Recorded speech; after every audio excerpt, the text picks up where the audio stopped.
Welcome to IT by Design's Culture and Career Corner with CEO Sunny Kaila. Today's guest is Vikram Kanitkar, Chief Product Officer of Team GPS, IT by Design's newest client and employee engagement platform. Today, they chat about Vikram's life and career journey, his top 3 life lessons, company culture, and more. Over to you, Sunny. Hi, Vikram. Welcome to the show. Hi, Sunny. Thank you. Thank you so much for having me. And let's get into this. We will start with your journey. So can you help us get a perspective on your life journey?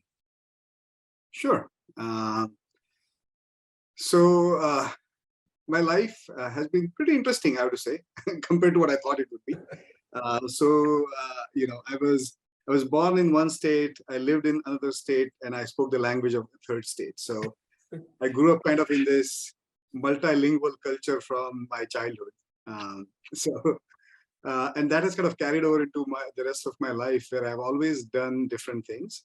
So I come from a business family. So initially, I always grew up in this kind of entrepreneurial, environment where everything was being discussed. And then at some point, I decided to come to the United States, got a great opportunity, went to school here.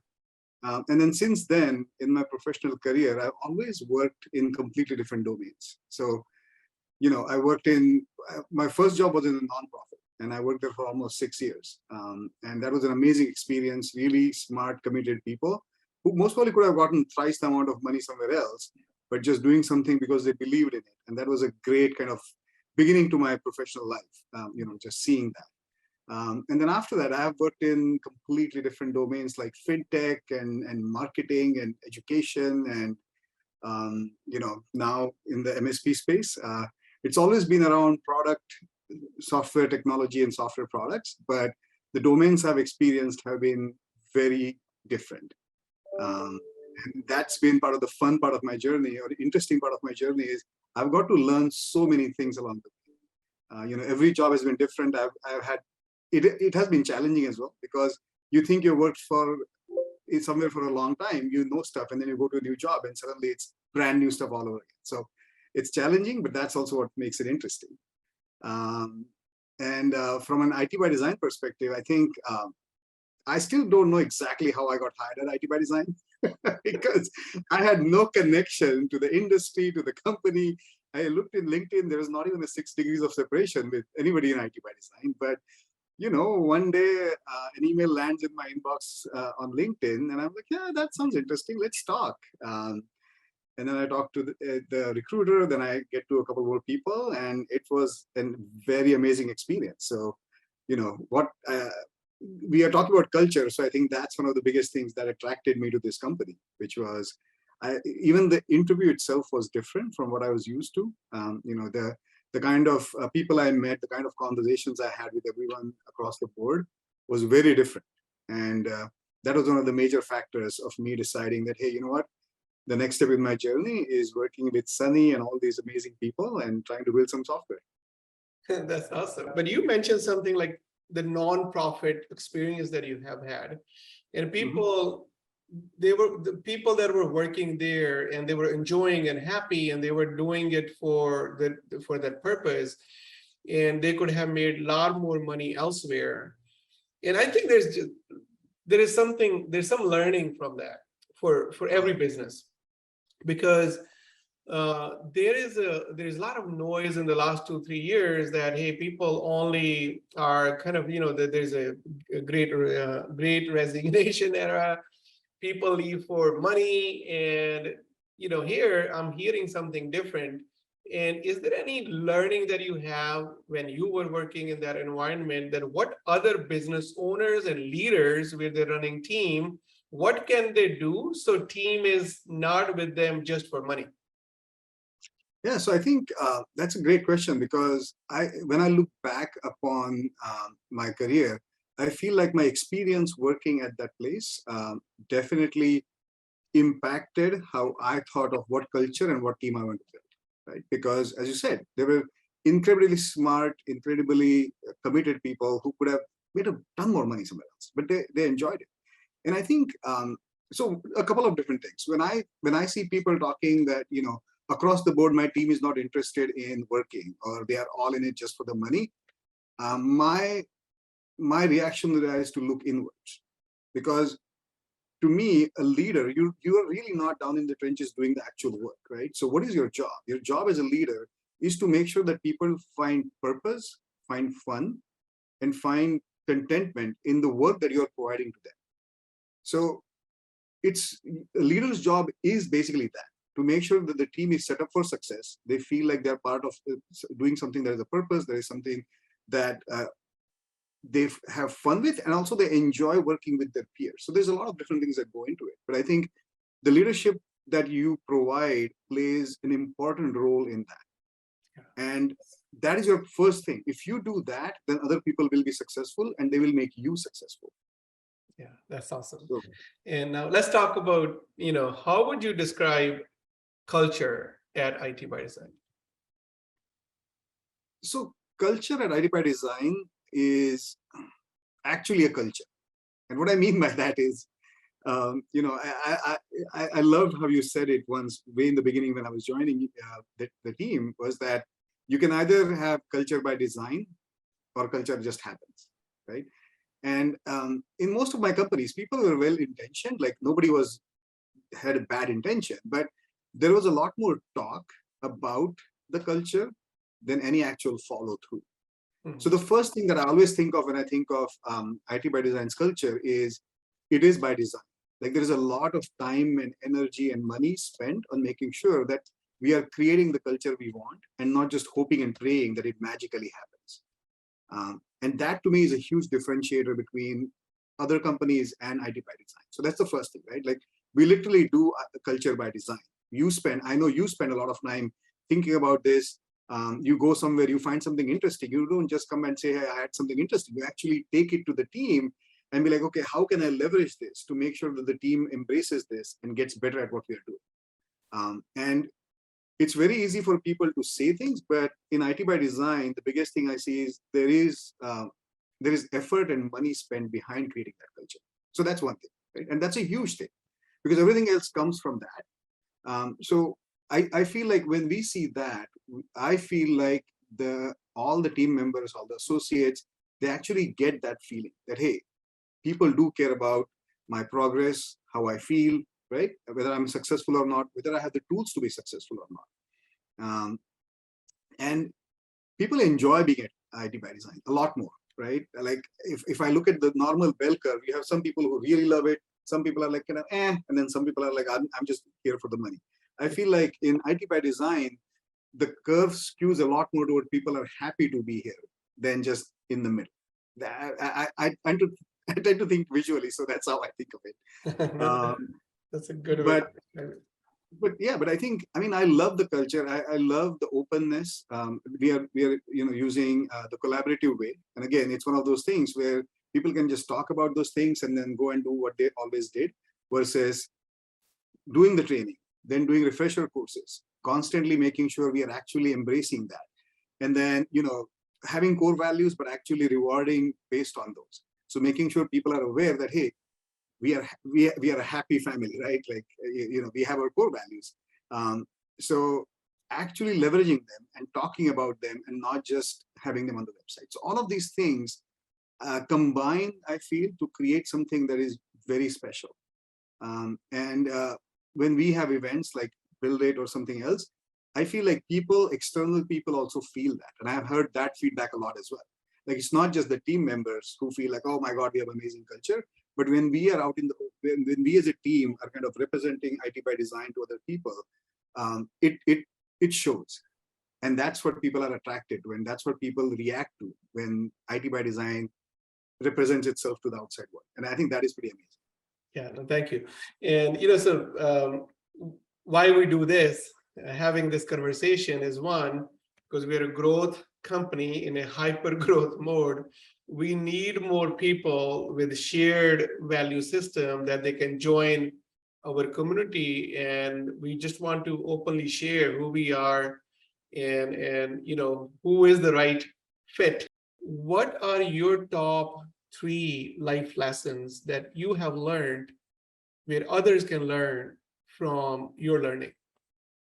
the biggest thing for me has always been the personal connection with your team. And I've had big, like I don't manage obviously 100 people, but even with a medium-sized team, I think having a personal connection with the team members, irrespective of what level you are at and what level they are at, I think it's extremely important. Again, as a leader, my job is to make sure that they are successful. And for that, I need to make sure I understand what success looks like for them, and they understand that what it looks like for me. So having that personal conversation, knowing a little bit about people, kind of understanding their motivations, their goals, and trying to make sure that we align our goals with theirs. But you cannot do that if you really don't know your people. And when I say that, I also will have a warning that you might have some people who don't want to talk, and that's fine as well. So, so the key is to meet your people where they are. So if people really want to talk, hey, talk to them more times. If some people are like, hey, I just want to be left alone, great. I'm not going to hold my standard to you. I'm going to come and meet you at your standard. If you want to talk, I'm there. If you don't feel like talking, fine. Good. I'm great with that as well. So that I think has helped me a lot in my career and my growth. The second thing is mutual respect, like not assuming that because you or even somebody else in your team has more experience, they're automatically right. Everybody, even freshers or people with less experience, come to the team with their own experiences, their own thoughts, so making sure that people feel like their opinion matters is important, like respecting people's opinion enough to hear it. That does not mean you necessarily have to be like, okay, I'm going to agree with you just because I respect your opinion. But I think what most people want is for them to be heard and make sure that they at least got a chance to make their point. That satisfies the basic need of being respected. Like, hey, at least they heard me out, right? I always tell my team that, look, you will never walk away thinking that you were not able to make a case.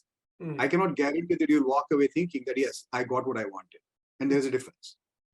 But most people want the first, not the second. And that's, I think, the mistake a lot of times people make.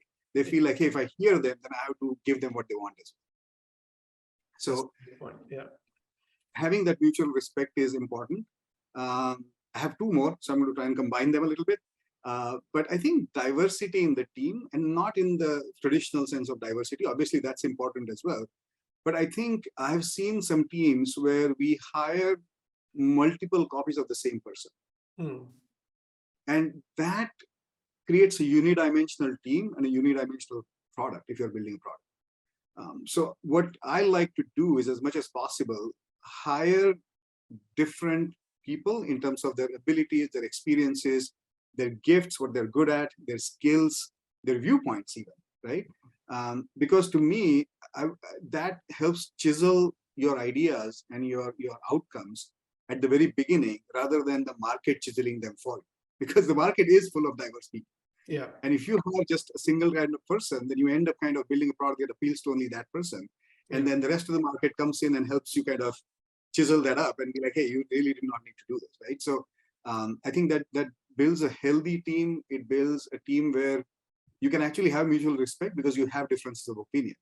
So you want that. You want people to have different opinions and then pick the best out of that, instead of everybody just agreeing because they all came from the same thing. And then when you're hiring this diverse team, I think what is really important is, and I think that's even more important now in the last couple of years than it was before, but that has always been my philosophy, is that hiring is a two-way street. When you're hiring someone, it is really, really important to remember that they are also hiring you. Right? I mean, for practical purposes. They're interviewing you as well. Exactly. They are interviewing you as well. So when you are asking questions, make sure you ask questions that that person feels like, yes, this is the person I want to work with because they're asking good questions rather than something else. And then the other thing is, I always encourage the people I interview to ask me a lot of questions. And some of them do, and some of them don't. But at the same time, I almost put myself in their spot and I try to explain to them what I'm looking for as well. So, what would make somebody successful in my team? What will they get? What will they not get? So having that conversation, I think there's two things. One is you end up making better hires, because if somebody doesn't like what you're expecting, they make that decision right there. If you only ask questions and they don't know what you're looking for, then it might be a bad hire that you have to let go 3 months after. So having that two-way conversation saves everybody a lot of time, I think. If you find the right people, it allows you to excite them, because hopefully you find people who are excited about what you're offering. Yeah. And the more you're able to explain it to them and give them that insight, the more excited they become about working on your team, and the more likely you are to get them to join your team. So it has always been important, but I think in the last couple of years, as the market has shifted in terms of demand and supply of talent, I think it becomes even more important to think of it from that perspective. Yeah, and one thing that I want to share, which is I think you're doing very uniquely, is that to build a team when it was really tough time, especially in the software development area, where you had to take that challenge and build, you give a lot of interview time to the candidate. What I mean by that is you host some like coffee connect or tea, like you meet over coffee or tea, where they can ask you a lot more questions, so that you can really understand if it's kind of really what you were saying earlier, is that not only you're interviewing, they're interviewing you, but it's a good thing that it's kind of a long-term partnership, because you both have taken the time to understand each other. Yep. I mean, that's, to me, the best investment a leader can make is in their team, right? Because if you get the right team, your chances of success go up significantly. Yeah. So to me, those conversations, those personal connects are the best investment I can make, because the better my team is, the more successful I'm going to be. I can be a lone worker who kind of tries to do everything myself. That's never going to work as you scale, as you become bigger in terms of your team size. So that's the best investment you can make as a leader in your people, whether it's pre-hiring or post-hiring, both cases. Okay, that's awesome. So amazing lessons and you're right, it's very different.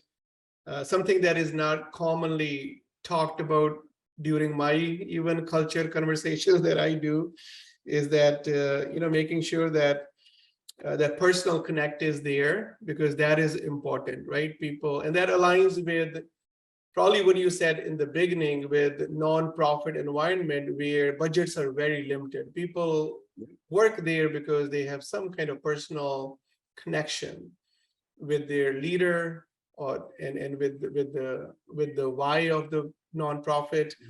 And I think you probably picked up a lot from there, and you're applying that here, that if you can be successful in building a team in a nonprofit environment, definitely you can be successful in a for-profit type of environment.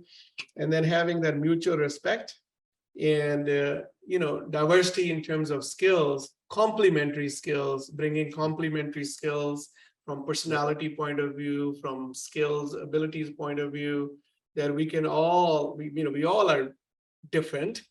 But when you are intentional about finding people who are different than who you are, then you can kind of really cover each other's blind spots, and you can kind of tap into each other's strengths and creativity. And as an example, like if we have a creative marketing person, and on this side in the leadership team, and then you have another service background person, then they have totally different gifts. And if these are complementary strengths, that can kind of really combining those complementary strengths can create something new as a strength. And that does not exist unless they come together. So that is really awesome. And thank you, Vikram. Any last thought that you want to share? So I think the one thing I will say that I've been blessed to have some really good managers. So I always feel like what I end up doing is a distillation of the best practices I've learned along the way. So all the way through my career, I've had some really, really good managers. And so that has helped me kind of hone what I do and hopefully get better as I go along. And the second thing is I'm able to sit here and say all this confidently because you're right, I have an amazing team right now. And I just wanted to give them a shout out, they are doing an amazing job, and they decided to join my team in a very interesting time in their life as well. So yeah, a shout out to my managers and a shout out to my team as well. And your team is everywhere. So you have, so this message is for your team in US, in India, in Philippines, And I Yep. know you can speak more than 3 languages because you did speak to Filipino, your Filipino team members as well. Yes. And, yeah. So thank you, Vikram. Thank you for coming to the show and adding value to people around us by sharing your experience, your life experience, and your your top life lessons that you have learned with your journey. And we appreciate you. Thank you. Thank you, Sunny. Thank you so much for having me.